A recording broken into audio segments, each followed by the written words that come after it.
YSR Congress party 16వ ఆవిర్భావ దినోత్సవం మార్చి 12, 2024న ఆంధ్రప్రదేశ్ వ్యాప్తంగా ఘనంగా నిర్వహించారు.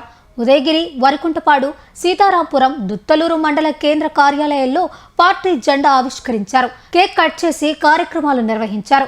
మేకపాటి రాజగోపాల్ రెడ్డి నేతృత్వంలో పార్టీ కార్యకర్తలు, నాయకులు పెద్ద ఎత్తున పాల్గొని ప్రజా సమస్యలపై పోరాటాన్ని, సంక్షేమ పథకాల ఆశయాలను వరికుంటపాడు మండల కన్వీనర్ తిరుపతి నాయుడు, జిల్లా ఎగ్జిక్యూటివ్ నెంబర్ మాగంటి శ్రీనివాసులు, నియోజకవర్గ booth convener Chenchureddy, Kothapalli sarpanch Pratap Reddy, Erramreddipalli sarpanch Ramesh Naidu, party నాయకులు, కార్యకర్తలు అధిక సంఖ్యలో పాల్గొని స్మరించుకున్నారు. మండలంలోనే వరికుంటపాడు మండలం యొక్క వైఎస్ఆర్సీపీ కార్యకర్తలు మరియు నాయకులు అందరూ కూడా ఇక్కడ సమావేశం అవడం జరిగింది.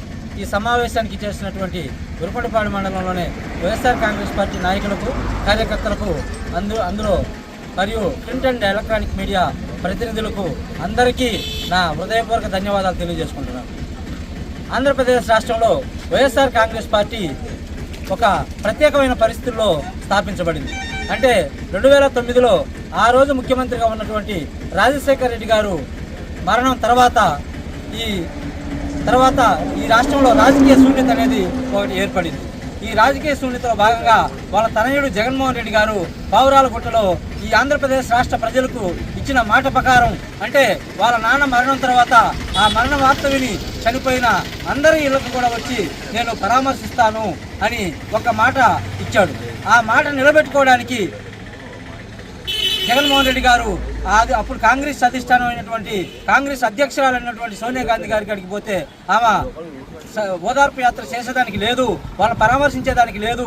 కాకపోతే అందరినీ ఒక దగ్గరికి పిలుచుకొని నువ్వు పరామర్శించమని రాష్ట్రానికి బాగా అమలుపరిచిన వ్యక్తి జగన్మోహన్ రెడ్డి గారు. అదేవిధంగా అభివృద్ధిలో కూడా మార్పులు కానీ, తర్వాత పోర్టులు కానీ, తర్వాత నాడు నేడు ద్వారా స్కూళ్ళు కానీ, హాస్పిటల్ కానీ అన్నింటినీ కూడా అభివృద్ధి పరిచి ఈ రాష్ట్రం అభివృద్ధి పదంలో కూడా అన్ని విషయాల్లో దాదాపు 16 మెడికల్ కాలేజ్ ఈ భారతదేశ చరిత్రలో ఏ రాష్ట్ర ముఖ్యమంత్రి కూడా స్థాపించినట్టు విధంగా మెడికల్ కాలేజీలను జగన్మోహన్ రెడ్డి గారు స్థాపిస్తే, ఈ కూటమి ప్రభుత్వం వచ్చిన తర్వాత ఈ మెడికల్ కాలేజీలను కూడా ప్రైవేట్ పరం చేసి పేదవారికి వైద్యం ఉచితంగా అందే వైద్యాన్ని కూడా దూరం చేసేదానికి కుట్రబడుతుంది అనేది అతిశక్తి కాదని మీకు తెలియజేసుకుంటున్నా.